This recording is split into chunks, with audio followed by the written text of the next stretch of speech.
നമസ്കാരം, മലയാളി വാർത്തയിലേക്ക് സ്വാഗതം. വിമാനയാത്ര ഏറ്റവും നല്ലതാകണമെന്നായിരിക്കും എല്ലാ യാത്രക്കാരും ആഗ്രഹിക്കുന്നുണ്ടാവുക. ഒരുപക്ഷെ ഇടയ്ക്കിടെ വിമാനയാത്ര ചെയ്യുന്നവരുണ്ടാകും ഒരു യാത്രയിൽ, അല്ലെങ്കിൽ ആദ്യമായിട്ട് വിമാനയാത്ര ചെയ്യുന്നവരുണ്ടാവാം. അതിൽ കുട്ടികളും മുതിർന്നവരും എല്ലാം തന്നെ ഒരുപോലെ ഉണ്ടാകാം. പക്ഷേ ചില ആളുകൾ കാണിച്ചു കൂട്ടുന്ന ചില പ്രവർത്തികൾ അത് മറ്റുള്ള സഹയാത്രക്കാരെ കൂടി ബുദ്ധിമുട്ടിലാക്കുന്നു എന്നുള്ളത്, അല്ലെങ്കിൽ അത്തരത്തിലുള്ള പരാതികൾ മുൻപും ഉയർന്നിട്ടുണ്ട്.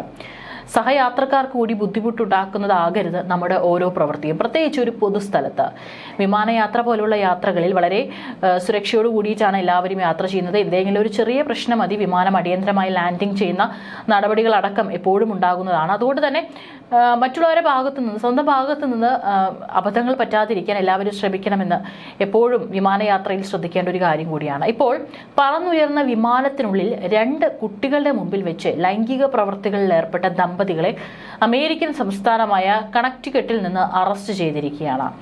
ഇത് അന്താരാഷ്ട്ര മാധ്യമങ്ങളിലടക്കം തന്നെ വലിയ വാർത്തയായിട്ടുണ്ട്. ന്യൂയോർക്കിൽ നിന്ന് ഫ്ലോറിഡയിലെ സരാസോട്ടയിലേക്ക് പറന്നുയർന്ന ജെറ്റ് ബ്ലൂ വിമാനത്തിൽ വെച്ചാണ് സംഭവം നടന്നത്. വിമാനം സരാസോട്ടയിൽ ഇറങ്ങിയ ഉടൻ ഡാൻബറി നിവാസികളായ 43-കാരിയായ ട്രിസ്റ്റ എൽ റെയ്ലിയും 42-കാരനായ ക്രിസ്റ്റഫർ ഡ്രൂ അർണോൾഡും അറസ്റ്റിലായി. അമേരിക്കൻ ആസ്ഥാനമായുള്ള വാർത്താ ഏജൻസിയായ WWSB ആണ് ഈ വിവരം റിപ്പോർട്ട് ചെയ്തത്.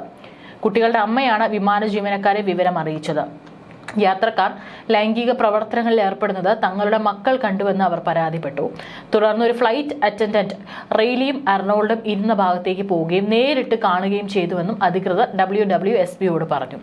സിറ്റി പോസ്റ്റിന്റെ റിപ്പോർട്ട് അനുസരിച്ച് ദമ്പതികൾ ലൈംഗിക പ്രവർത്തികൾ ചെയ്യുമ്പോൾ കുട്ടികൾ അത് നിരീക്ഷിക്കുന്നുണ്ടെന്നും അവർ മനസ്സിലായിരുന്നെങ്കിൽ അവർ നിർത്തിയില്ല എന്ന് കുട്ടികളുടെ അമ്മ മൊഴി നൽകി. പിന്നീട് ഈ 2 കുട്ടികളും തങ്ങളുടെ മൊഴികൾ സ്ഥിരീകരിക്കുകയും ലൈംഗിക പ്രവർത്തികൾ നേരിട്ട് കണ്ടതായി അധികാരികളോട് പറയുകയും ചെയ്തിട്ടുണ്ട്. ശനിയാഴ്ച രാവിലെ 11:30 സരാസോട്ട ബ്രാൻറ്റൺ അന്താരാഷ്ട്ര വിമാനത്താവളത്തിൽ വിമാനം ലാൻഡ് ചെയ്തതിനു ശേഷമാണ് ദമ്പതികളെ അറസ്റ്റ് ചെയ്തിരിക്കുന്നത്. പ്രായപൂർത്തിയാകാത്തവരുടെ സാന്നിധ്യത്തിൽ ലൈംഗിക അതിക്രമം അല്ലെങ്കിൽ ലൈംഗിക കൃത്യം നടത്തിയതിന് റെയ്ലിക്കും ക്രിസ്റ്റഫറിനുമെതിരെ കുറ്റം ചുമത്തിയിട്ടുണ്ട്. കോടതി രേഖകൾ പ്രകാരം ഇവരെ ജാമ്യമില്ലാതെ വിട്ടയച്ചിരിക്കുകയാണ്.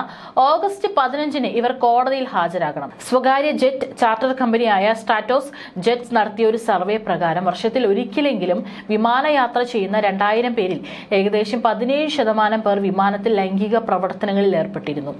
വാണിജ്യ വിമാനത്തിൽ ലൈംഗിക ബന്ധത്തിൽ ഏർപ്പെടുന്നത് നിരോധിക്കുന്ന പ്രത്യേക നിയമമൊന്നും യുണൈറ്റഡ് സ്റ്റേറ്റ്സിലില്ല. എന്നിരുന്നാലും പൊതു ലൈംഗികതയും പൊതുനഗ്നതയും ചുറ്റിപ്പറ്റി നിയമങ്ങളുണ്ട്. അതിനാൽ നിങ്ങൾ ശ്രദ്ധിച്ചില്ലെങ്കിൽ നിങ്ങൾക്ക് നിയമപരമായി പ്രത്യാഘാതങ്ങൾ നേരിടേണ്ടി വന്നേക്കാം. അല്ലെങ്കിൽ പല എയർലൈനിൽ നിന്ന് പിഴ ഈടാക്കുകയും വിലക്ക് ഏർപ്പെടുത്തുകയും ചെയ്തേക്കാം. കൂടാതെ പൊതുമര്യാദയെക്കുറിച്ച് വിവിധ രാജ്യങ്ങൾക്ക് വ്യത്യസ്ത നിയമങ്ങൾ ഉണ്ടായിരിക്കാമെന്നും ഓർമ്മിക്കുക. അതിനാൽ ഒരു അന്താരാഷ്ട്ര വിമാനത്തിൽ യാത്ര ചെയ്യുന്നതിന് മുൻപ് എന്താണ് നിയമങ്ങൾ എന്നുള്ളതിനെക്കുറിച്ചും ഒരു ഗവേഷണം നടത്തുന്നതും നല്ലതായിരിക്കും.